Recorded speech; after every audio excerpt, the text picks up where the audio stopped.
Entre varias cosas que tengo en mi corazón para compartirle hoy, voy a hacer un resumen de algunas de ellas para enfocarme, para centrarme en algunos puntos importantes. El sábado y domingo, los 2 días, en las 2 reuniones, el Señor me ministró fuerte antes y durante el mensaje. El domingo también fue durante la palabra, sobre precisamente lo que estábamos ministrando hoy. Juan capítulo 1, versículo 12. Un texto que el domingo a la tarde tuvimos discipulado, escuela de crecimiento, nivel 2, la segunda clase del nivel 2. Entre otras cosas que hablamos, lo que hacemos es empezar a estudiar algunos versículos. Y entre los versículos más populares de la Biblia o más, digamos, conocidos o más tradicionales de la Biblia, está precisamente este versículo, que Juan capítulo 1, versículo 12, que muchas veces lo recita, lo conocemos y no lo terminamos de entender. Es un texto que habla de los principios de Jesús, del ministerio de Jesús que he lanzado, pero no se termina de entender exactamente qué quiere decir. A los que lo recibieron se refiere a cuando Jesús llegó a Israel, cuando llegó a Jerusalén. A los que lo recibieron a Él, a los que creyeron en su nombre, no es un paréntesis, pero está entre comas, es una aclaración sobre que podríamos decir hasta que está de más. Si uno leyera de corrido, uno puede decir esto, sacar esa frase: mas a todos los que le recibieron les dio potestad de ser hechos hijos de Dios. Y está bien, y cierra, y está perfecto el significado de lo que está diciendo. Cuando usted recibe a Cristo, esta es la enseñanza tradicional, cuando usted recibe a Cristo, entonces al recibir a Cristo, usted se convierte en hijo de Dios. Por haber recibido a Cristo, usted es hijo de Dios. Que no es lo que quiere decir, no es lo que está diciendo este texto, sino que está diciendo otras cosas mucho más profundas, pero básicamente siempre se enseña ese concepto. Entonces hago un paréntesis para decirle: si usted no recibió a Cristo hasta ahora, este es el momento y la oportunidad para que lo haga. Si hace tiempo que está en la iglesia y nunca recibió a Jesús en su corazón como único y suficiente Salvador y le entregó su vida y el control de su vida, esta es la oportunidad para que lo haga. Si ya lo hizo en otro momento, pero anda ahí vagando por los caminos, cerrando por los rincones, anda como dice Job capítulo 1, Job capítulo 1, una conversación, una de esas cosas extrañas de la Biblia que uno a veces la pasa por alto. Job capítulo 1 y capítulo 2 registra una conversación, un diálogo entre Dios y el diablo. Es la única vez en toda la Biblia, 2 veces, donde vemos una conversación entre Dios y el diablo. Andaban ahí whatsappeando entre los dos. Y en esa conversación Dios le pregunta al diablo. Le dice, no me acuerdo exactamente, ¿por dónde andas y de dónde vienes? Creo que dice así, ¿por dónde andas y de dónde vienes? Y el diablo contesta, esto es lo que le iba a decir, tal vez sobre su vida, de rodear la tierra y andar por ella. O sea, de andar de gire por ahí. Gire es una palabra italiana que significa giro y vueltas. Giro. Lo que pasa es que si digo giro le cae mal, le choca, entonces no digo giro. Porque giro es la palabra tana, que significa vuelta, italiana. Así que no le voy a decir giro. ¿De dónde vienes? De rodear la tierra, de dar vueltas por ella, de andar por ahí. Entonces se entabla una conversación muy complicada en lo teológico y en lo espiritual que generó una situación de cosas. Se desataron un montón de cosas por esa conversación. Y en el capítulo 2 otra vez la misma conversación y se desatan cosas peores. Cuando Dios pregunta algo, agárrese porque algo va a pasar. Pero tal vez usted estuvo rodeando la tierra y andando por ella. Tal vez usted anduvo girando por ahí. Entonces, el mismo concepto es una buena oportunidad para que usted reciba a Jesucristo y su vida sea transformada. El concepto profundo está en la frase que yo salteé. Es a los que creen en su nombre. La pastora dijo recién un comentario hablando de Bartimeo, un hombre al que yo me sentaría a tomar mate con él. Bartimeo, yo le tengo aprecio, le tengo afecto, lo quiero. Me gustaría haberlo conocido, ahí conversar, estar un rato juntos, por todas las cosas que pasaron en su vida, por todas las cosas profundas y lastimosas que pasaron en su vida. Y la que más me marca de esas es que la Biblia ni siquiera, le voy a dar no es una revelación, una explicación, un detalle profundo sobre el texto bíblico, que la Biblia ni siquiera se toma el tiempo, o la historia ni siquiera se tomó el tiempo de registrar el nombre de este Bartimeo, porque en realidad no se llamaba Bartimeo, sino que era tan insignificante y sin importancia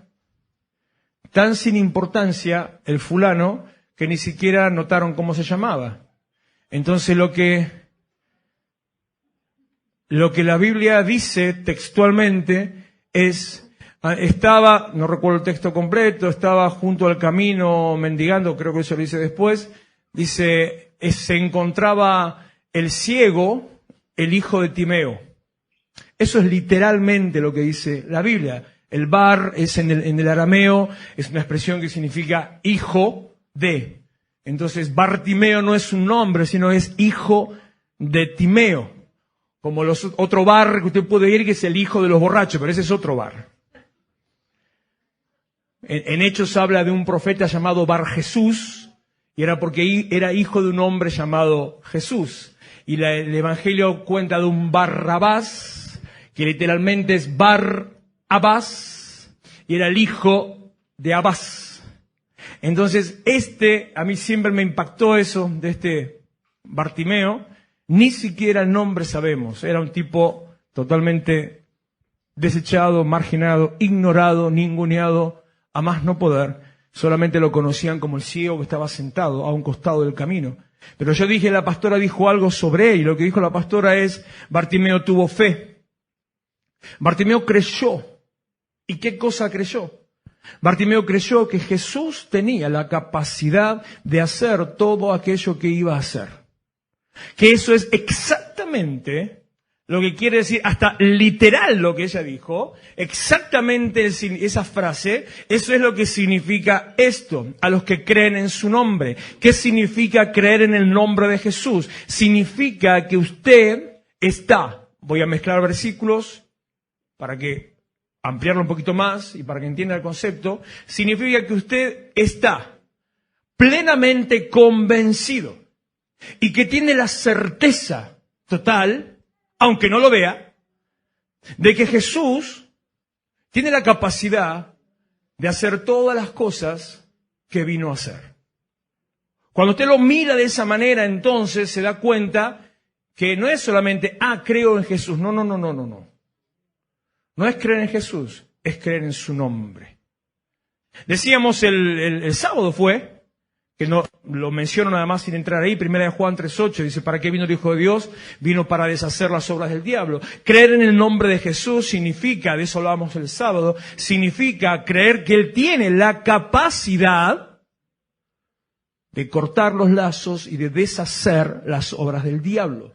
Creer en su nombre significa que usted entiende que Él tiene la capacidad de deshacer las obras del diablo. Hoy usted pudo haber sido testigo, mucho más de lo que a mí me gusta. En realidad no me gusta hacer las cosas de esa manera, pero a veces las situaciones se van así. Usted fue testigo de cómo el nombre de Jesús tiene el poder para deshacer las obras del diablo.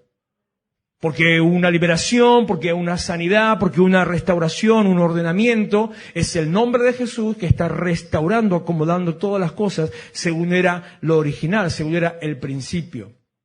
Creer en el nombre de Jesús significa que usted va al médico, elija al especialista que sea, usted va al médico porque le duele X cosa, y para hacérselo más claro, si a usted le duele, como decía Miriam, a usted le duele, tiene un problema en la cervical, no va al gastroenterólogo, salvo que tenga algo con el gastroenterólogo, es otra cosa. No me voy a meter en cosas que hago. Usted va a aquel que es el que atiende su especialidad. Si tiene un problema en la garganta, no va al neurólogo. Si tiene un problema en los pies, no va al, ¿qué le puedo decir? A ver. Al psiquiatra. Bien, estuvo buena esa. Va aquel que es el que atiende su especialidad. ¿Por qué? Porque usted sabe, fíjese cuando a veces decimos no tenemos fe. Usted sabe solamente porque ahí dice traumatólogo o clínico si quiere, en el mejor de los casos se la permito esa. Usted lee que dice traumatólogo, entonces usted cree que tiene la capacidad para hacer aquellas cosas que él vino a hacer y dar en el clavo en su enfermedad y solucionarla. Usted tiene fe, por eso va al médico. Y a veces creemos que no tenemos fe en lo que puede hacer el Señor. El médico es su nombre, Jesús es Dios. Entonces, de la misma manera que entra al consultorio, usted tiene que creer que Jesús tiene la capacidad de hacer todas las cosas para las cuales Él fue enviado. Deshacer las obras del diablo y glorificar al Señor. Filipenses capítulo 2, unos minutos nada más, avanzo en esto. Versículo 5 en adelante. Filipenses capítulo 2, versículo 5, digo la otra, hay otra parte que es extraída de esto. Lo que no le voy a decir hoy, pero se le voy a dejar ahí la punta para que solamente vea el hilito, es que así como creemos en que Él tiene la capacidad de hacer todas las cosas que dijo que iba a hacer, todas las cosas para las que fue enviado, del mismo modo, entonces tenemos que aceptar y entender que lo que Dios dice y dijo sobre usted, del mismo modo que usted tiene que creer, usted cree que Jesús tiene la capacidad de hacer todas las cosas para las que fue enviado, del mismo modo usted tiene que aceptar y creer que lo que Dios dijo y lo que Dios dice sobre usted, eso es verdad. ¿Entiende lo que voy? ¿Entiende lo que quiere decir? Lo que Dios dijo, lo que Dios dice sobre vos, eso es verdad. ¿Dios se equivoca? Dice la Biblia un versículo que para algunos lo usan para maldecir incluso. Versículo muy poco usado, pero sí, conocido. Dice, sea Dios veraz y todo hombre mentiroso. Se usa para maldecir, porque con ese te condenan. Cuando te dicen ese versículo te condenan. Te están tratando de pecador, mentiroso, impío, cualquier cosa. Sea Dios veraz y todo hombre mentiroso. Quiere decir que Dios no se equivoca. Que Dios dice la verdad. Y que si en una duda, en una cuestión de no entiendo, no creo, no me parece, obviamente que está equivocado, no es Dios, sino que es usted. Partiendo de ese principio de que Dios entonces dice la verdad, Él tiene razón, que Él es veraz. Partiendo de ahí, entonces usted tiene que aceptar, tiene que entender, tiene que creer que lo que Dios dijo sobre usted, eso es verdad y eso se cumple. Pero eso es para otro día. Eso no lo voy a decir ahora. Filipenses 2, versículo 5. Haya pues en ustedes este sentir que hubo también en Cristo Jesús. ¿Qué sentir? Describe lo que viene a continuación. Pablo viene hablando, se ve que en la iglesia de Filipos había algunos rollos, había algunos problemas entre la gente. Se ve, por lo que yo leo, interpreto, me parece que había algún par que se la creían, había un par de agrandaditos, había algunos que tenían capaz conocimiento, o trayectoria, o experiencia, o plata, qué sé yo, no sé. Ayer me metieron en Facebook, bendito sea Facebook, me metieron en un grupo de debate bíblico. Yo dije, ni loco. Pero cuando empezaron a hacer un par de cosas inquietantes, empecé a hablar ahí. Muy poco. Hasta hoy uno me dijo, no, pero el pastor Walter no opina mucho. No, yo solamente estoy ahí, miro. ¿Cuál fue la primera pregunta de la cual todos empezaron a debatir y a discutir? El diezmo, empezaron con el diezmo. Todo. ¿Cuál es la segunda pregunta sobre la cual todos empezaron a discutir, a debatir ahí? ¿La salvación se pierde o no se pierde? Ahí es donde yo ni abro la boca. Pero, entonces me preguntan, ¿por qué no opino? Y le digo, porque en realidad yo no quiero ser parte de una competencia de conocimientos donde todos solamente lo que hacen es mostrar quién sabe y qué sabe cada uno y no le interesa lo que el otro piensa. y donde no solamente que no le interesa al otro, sino que lo que el otro piensa no me interesa para mí. Que no se arma un debate para cambiar, sino para mostrarse. Y si hay algo que yo no quiero, es mostrarme. Es lo que menos necesito, no es lo que busco. Entonces, ni opino. Se me hace que en Filipos había algo de eso. Porque venían con lío, venían con discusiones, venían con conflictos, venían con problemas entre los hermanos. Y lleva Pablo a este punto, después de hablar de esos problemas, llega a este punto y habla de Jesús. A ver, si usted tiene que comparar y poner a nivel la iglesia, la congregación, los hermanos y Jesús, ¿quién piensa usted que manda? ¿Jesús o el hermano? ¿Quién manda, Dios o la iglesia? Entonces Pablo le dice, haya pues en ustedes este sentir que estuvo también en Cristo Jesús. ¿Cuál sentir? El cual Jesús, siendo en forma de Dios, no estimó el ser igual a Dios como forma a que aferrarse. O sea, siendo el Dios, no dijo, a ver, parache, que yo soy Dios, No anduvo con eso. Al contrario, en todo tiempo, en todo lugar, si usted conoce el Evangelio y si no, léalo, va a ver que Jesús no sacaba chapa. En ningún momento sacaba chapa, solamente sacaba chapa, por decirlo así, delante de los demonios, a los cuales ni siquiera le permitía que hablaran ni que lo deschavaran. Donde algún demonio dice, yo sé quién eres, el Hijo del Dios Altísimo, calla la boca, cucaracha. Y no lo dejaba seguir, ni siquiera a ellos les permitía, porque él no buscaba, como él dice, no vine para ser servido, sino para servir. No vino a buscar su propia gloria, sino que la gloria es la del Padre, no la gloria de él. Entonces, el cual siendo en forma de Dios, no estimó el ser igual a Dios como forma a que aferrarse, sino que, 7, como cosa me olvidé, sino que se despojó. Vuelvo atrás, haya también en usted el mismo sentir que hubo en Cristo Jesús. ¿Cuál?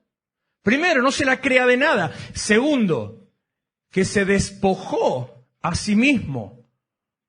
Se despojó de su título, se despojó de su nombre, se despojó de su chapa, se despojó hasta prácticamente de su esencia, porque él tenía que hacer una obra con el pueblo, una obra que solamente se podía hacer siendo hombre. Dejó su lugar de gloria y divinidad para ser hombre y se puso a la misma altura, el cual se despojó a sí mismo. Volveme, por favor, no me hagas eso, si me pierdo. El 7. Se despojó a sí mismo, tomando forma de siervo, hecho semejante a los hombres. 8. Vamos, que tengo que llegar a lo que voy, que no es esto.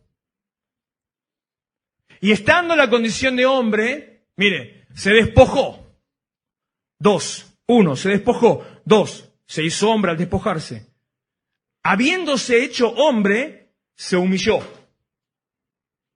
O sea, siendo más que yo, se hizo menos que yo. Y usted siempre está pensando en ser más que el otro. Siendo más que yo, se hizo menos que yo. ¿Para qué? Para salvarme a mí. Siendo más que yo, se hizo menos que yo, para morir por mí. Y dice que nosotros tenemos que hacer lo mismo. Todo esto son detalles adicionales. Esto no es el centro, no es el mensaje ni siquiera. Pero usted agarre. Usted tiene que ser un Pac-Man con la palabra. Agarre, así va a ser bendecido. Haciéndose evidente hasta la muerte y muerte de cruz. Ahora, despojarse, humillarse, ser siervo, ponerse a la misma altura, no arrogarse, todas esas cosas hicieron ¿qué? Versículo 9. Por lo cual Dios, por todo eso que hizo, por lo cual Dios lo exaltó hacia lo sumo. De donde viene el principio bíblico, del que se humilla será exaltado. Por lo cual Dios lo exaltó hacia lo sumo, por haberse humillado, por haberse hecho hombre, por haber sido siervo, por no haberse arrogado ningún título ni chapa. Y le dio, y esto es lo que quería llegar, y le dio un nombre que es sobre todo nombre. Un nombre que es sobre todo nombre. ¿Qué significa que el nombre de Jesús es sobre todo nombre? Que no hay cosa nombrada en la tierra que sea más importante o tenga más valor que Jesús. Que no hay cosa a la cual usted pueda nombrar que pueda ponerse por encima de Jesucristo. Que no hay cosa que tenga el nombre que tenga que pueda ser más fuerte, más poderoso o prevalecer ante el nombre del Señor. Que no hay cosa, no existe cosa en su vida a la que usted decida nombrar como usted lo quiera nombrar, y ahora se lo explico, que aún eso pueda prevalecer delante del Señor. ¿Qué cosas nombro? ¿Qué cosas nombramos? ¿Cuáles son las cosas a las que le pongo nombre? Le pongo nombre a mi conflicto, le pongo nombre a mi problema, le pongo nombre a mi crisis. Pongo nombre de enfermedad a mi enfermedad, pongo nombre de dolor a mi angustia. Llamo las situaciones que vivo alrededor como si fueran compañeras mías. Y mire, si la Biblia menciona a una cosa no humana, a la cual usted tiene que tener a su lado como si fuera compañera y como si fuera pariente, hay una sola cosa a la cual la Biblia le dice que usted tiene que llamarla como compañera y pariente, hermana, dice. ¿Sabe qué es? La sabiduría. No el conflicto, no la muerte, no el vacío, no la necesidad, no la angustia, no la sequedad, no el problema, no el pecado, no la tentación, no el vicio, no el conflicto, solamente la sabiduría. Entonces, no importa todas las cosas que usted tenga alrededor a las cuales usted le haya decidido dar un nombre, no hay cosa que sea más importante, más valiosa y más poderosa que el nombre de Jesús. Cuando Adán fue creado, en realidad eso es a lo que iba a predicar, no voy a predicar eso ahora. Cuando Adán fue creado, luego de haber sido creado, antes de que fuera creada Eva, su esposa, su mujer, perdón, no esposa, antes de eso, dice la Biblia que el Señor vio que no era bueno que él estuviera solo. Entonces Dios empezó a crear, y se relata, hay una descripción, un montón de otras cosas, entre ellas cosas, creó a todas las bestias del campo y todos los animales de la tierra, creó todos los seres vivientes para que lo acompañen a Adán. Y después de haber creado todo, dice que tampoco no encontró ayuda idónea. Por lo tanto, ahí no me quiero meterme mucho en eso porque eso era el eje del otro tema. Ahí es que decide Dios sacar de sí mismo y crear a su compañera, crear a su mujer, crear a Eva. Pero en ese interín, entre la creación de Eva y la visión de Dios de que no era bueno que el hombre esté solo, hace Dios pasar delante de Adán, lo sienta a Adán en un banquito, no sé el tiempo que habrá estado, lo sienta, bueno, tenía tiempo de sobra. Lo sienta a Adán en un banquito y le hace pasar por delante a todos los animales. A todos los animales creados. Pasó el gusano, pasó el mosquito, pasó la tortuga y la ballena. Todo delante de él. Pasó la liebre y el zorrino. Todo delante de él. ¿Y para qué lo hizo pasar por delante de Adán? Para que le ponga nombre. Yo digo, uno entiende, porque cuando ve que algunos animales tienen nombres raros, imagínese a Adán ahí 3 días sentado poniendo nombre, y llegó un momento que dijo, te llamás Cuchuflito, qué sé yo. Cualquier cosa. Adán le puso nombre a los seres vivos. Y ese es el nombre que ostentan hasta hoy. Él decidió nombrar a un animal con algo que identificaba su aspecto, su forma y su función. Y ese es el nombre que tiene hasta hoy. Usted decide qué nombre le pone a su problema. Usted decide darle entidad, autoridad al problema que tiene. Usted decide identificarlo por su aspecto, por su apariencia, por su función, por su efecto. Usted decide nombrarlo, darle entidad, existencia a eso que lo está rodeando. Y permitir que viva, que conviva, que lo acompañe, que se sienta al lado suyo, que se siente, que tome mate, tome un café, que coma pizza con usted. Hola, problema, ¿cómo estás? Pero Dios le dio a Jesús, por haberse humillado, bla, bla, bla, bla, bla, un nombre que es sobre todo nombre.